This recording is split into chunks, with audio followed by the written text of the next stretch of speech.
knowledge of medication treatment and the differences between each class, and compare and contrast when prescribing meds. Characteristics for bipolar disorder, it's basically just fluctuations in moods. So like low depressed states to these high like manic phases, and like everything in between. It's like characterized by recurrent fluctuations, so people can go back and forth between both. They can have bipolar patients can have 4 types of moods that they experience: pure manic, hypomanic, major depressive, and mixed. Listed here is pure manic, like hyperactivity. You can have reduced need for sleep. You can have excessive sociability, high-risk behaviors that can be like reckless driving, sexual indiscretion. You can be very sociable, talkable. It's important to know that with these patients, when they come out of this episode, they could be like very embarrassed. So that could be something that the nurse could help the patient get through. Also, it's important to understand and to know the differences, the different symptoms your patient is going to feel in each mood, because not every patient presents the same. Not every patient in this manic episode is going to present the same. So it's important for the nurse to know what symptoms they are having within each mood, because that can help with medication treatment. The other 3 moods are listed here: hypomanic, and that's basically still manic, but it's not as extreme. They still have the symptoms there, but not as extreme. Hasn't affected their social or like their work or things like that. Major depressive episode is, depressed mood and loss of pleasure. Mixed episode, that's basically when they're having symptoms of mania and depression, but very rapidly. So 1 minute they can be in a great mood, happy, very sociable, and then an hour later depressed and irritable. These are patients that are at most risk for suicide just because of how rapidly they're changing within the moods. Patterns of the mood episodes, so it's very like gray, it's not black and white, every patient is different. Some patients can have a few episodes of depression, and then in manic episodes, some can have like depressive, manic. Every patient presents differently. Every patient has different variations in how long it lasts, how frequently it happens. Every patient's different. On average, patients only have 4 episodes in the first 10 years of illness, but others can cycle more rapidly. Treatment for these patients, so mood stabilizers, they help during manic and depressive states. They prevent reoccurrence and improve upon cycling within the mood. Antidepressants, you'll see that they're on these medications and can be given with like a mood stabilizer. Antipsychotics, these are helpful during pure manic phases, and you'll see that second generation antipsychotics are actually preferred over first in terms of bipolar disorder. And they can also be used in combination. A lot of them are often used in combination. And then benzodiazepines are used for sedation.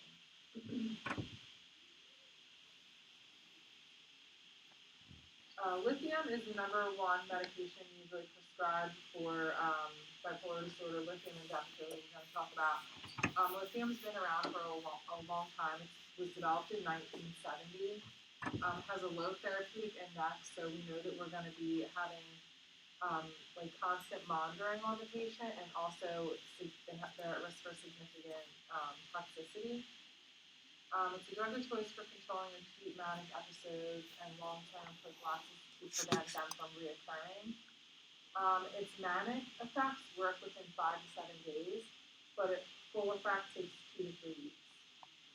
It also doesn't cause sedation, which is good for the patient. Mechanism of action is unknown. It's well absorbed, evenly distributed. It has a short half-life, so you'll see your patient on it at least more than once per day. And it's excreted in the kidney, so you want to use caution with renal impairment. So pharmacokinetics. So it's excreted in the kidneys, and basically your sodium level directly affects your lithium excretion. So your body thinks lithium is sodium. So if your patient is hyponatremic and they have a low sodium level, your body's going to hold on to its lithium because it thinks that lithium is sodium. It's trying to like compensate. So basically, you never want your patient who's on lithium to be hyponatremic. You want them to have a regular sodium level so that it just gets excreted through the kidneys and you're confused. Just because I feel like Professor Carroll has said, and I think it's because of the excretion word in it, I guess research has always said low sodium, high lithium level build up in the body. Yeah. You're saying, I'm sorry, I think you made my word confusing you. Yeah. But yeah, that's very true.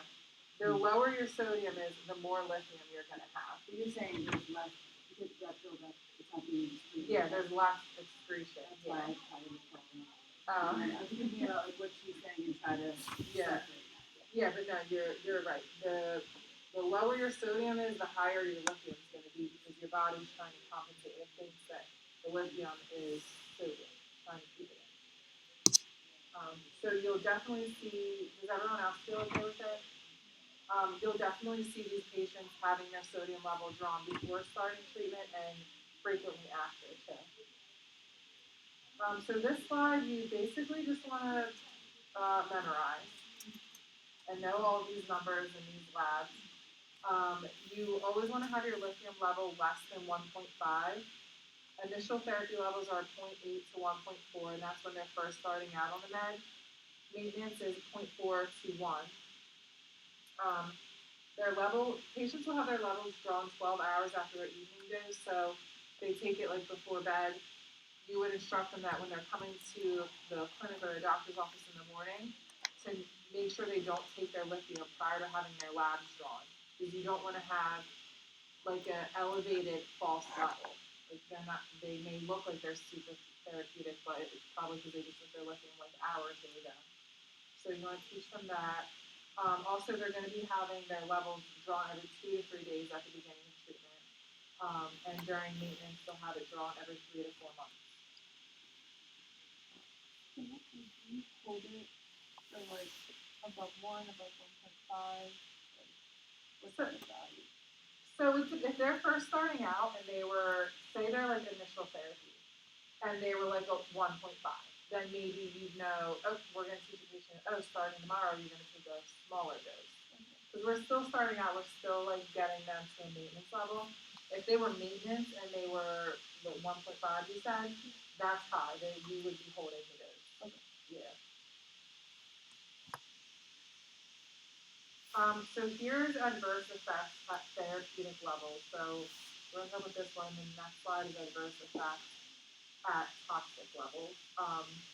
These side effects you see here, like, the patient, if any of these are things that bother the patient or are like, something that causes them to be non-compliant, then that would be a reason to maybe look into another med option for them. Because as you can see, they're pretty annoying. GI effects like nausea, diarrhea, loss of appetite, but the keyword there is transient. It shouldn't linger and stay around. It should come and go at times. Fine tremors can occur. If it does occur, you can see if the doctor order a med rather than lithium once in the morning and once at night, maybe morning, lunch, and at night, so that they're not having that peak level that's like higher if they were just doing it twice a day. Muscle weakness, headache, memory impairment, polyuria. Some patients can put out up to 3 liters of urine per day, which can be quite annoying. And you want to encourage them to drink at least 8 to 12 glasses of water per day to make sure they're staying hydrated. And you want to teach them about like polyuria, nocturia, and excessive thirst, because they're also going to be experiencing those things. The renal toxicity, basically with chronic lithium use, over time it's been shown to patients will develop like degenerative changes within their kidneys. And so basically, if that were to happen, the doctor could try and see if they're able to tolerate a lower dose, or trying not to keep them on it very long term if that does occur for the patient. Also, goiter and hyperthyroidism, that just is because lithium reduces incorporation of iodine into thyroid hormone, so it can inhibit thyroid hormone secretion, causing inflammation, then later causing a goiter. Um, as far as if it's teratogenic or not, so per the book, lithium may or may not be teratogenic.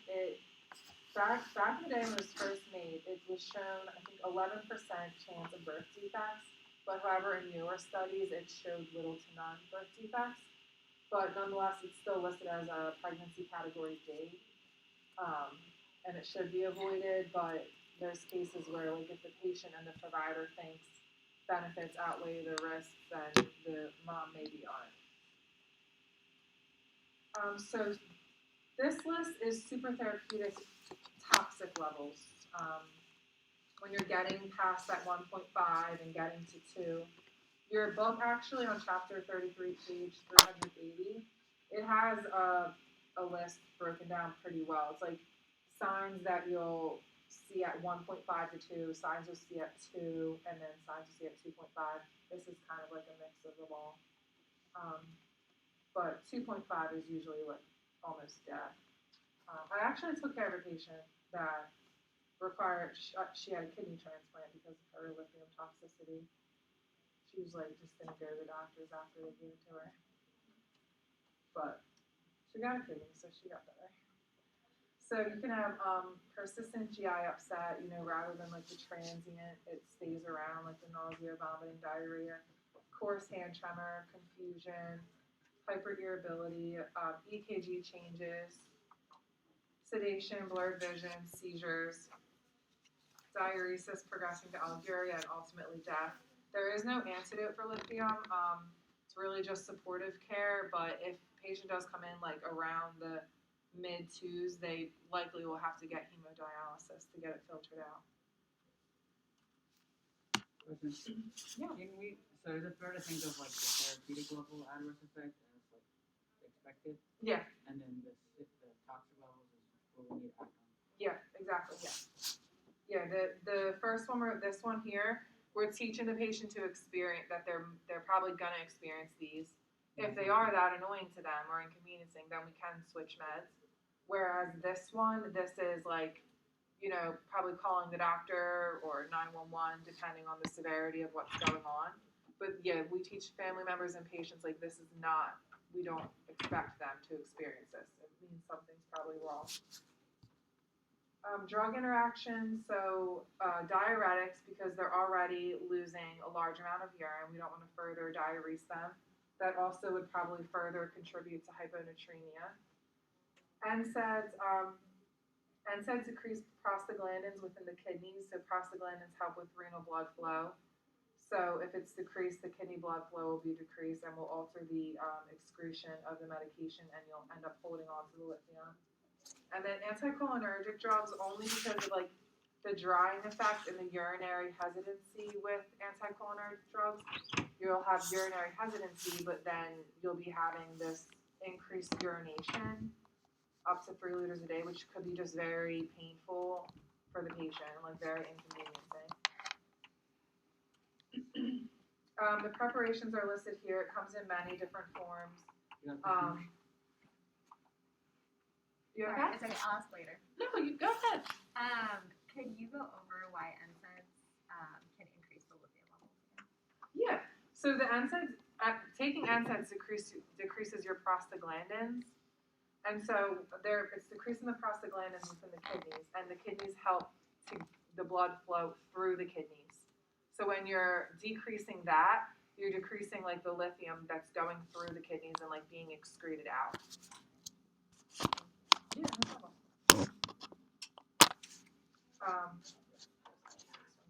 So yeah, it comes in many different forms and dosages, and again, dosage is highly individualized. Patients will be on all different types of doses. Next med we're going to talk about is Depakote. It's actually an anticonvulsant. It's the first anti-seizure med approved for bipolar disorder. It doesn't have a very narrow therapeutic index, and it works faster than lithium. However, lithium is considered superior because it is better at reducing risk of suicide, And also, lithium is more effective at preventing relapses.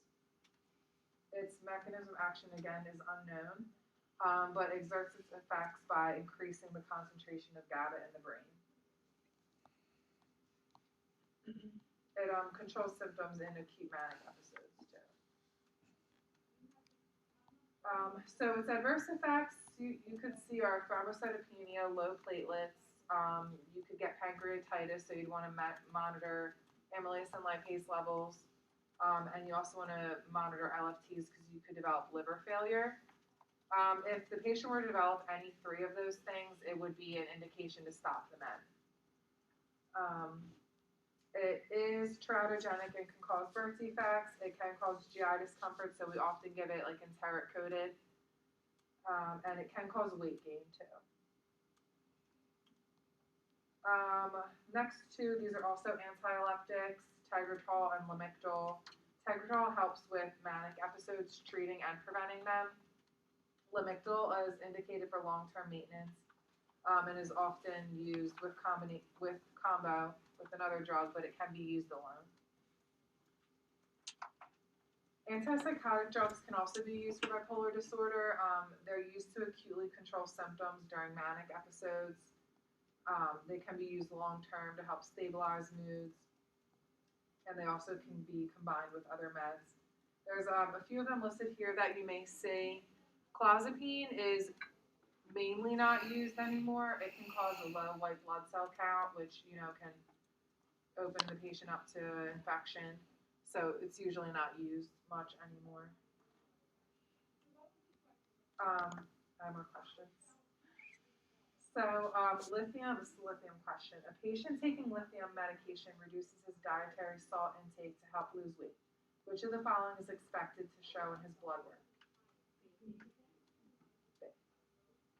Great. Yeah, just because, he's cutting out salt, so he can become hyponatremic. It's okay if your patient wants to make dietary changes and wants to lose weight and cut out salt. It's just something that you want them to communicate to you, so you should educate them to do that. And then they would just probably have to have their levels checked more frequently, and their dosages probably changed. The nurses seeing several patients in the outpatient clinic today. Which patient most requires the nurse's immediate attention? A female with bipolar disorder who takes Depakote and reports nausea and vomiting. A male with bipolar disorder who takes lithium and has a level of 1.6. A male patient with depression who takes Prozac who reports sexual dysfunction. A female patient with schizophrenia who takes Haldol and has a blood pressure of 102/72. They're kind of easy. Yeah, definitely B. It's not like crazy high, but it's still high. So he holds priority to evaluate him and maybe change his dosage or things like that. That's it. Question? Quick question. Yeah. For the last question, what would be like the second patient you see? I wasn't expecting that one. Sorry. Depakote can cause nausea and vomiting. We talked about that. Prozac, 70% of people get sexual dysfunction. Haldol, her blood pressure is like on the lower side, but it's fine.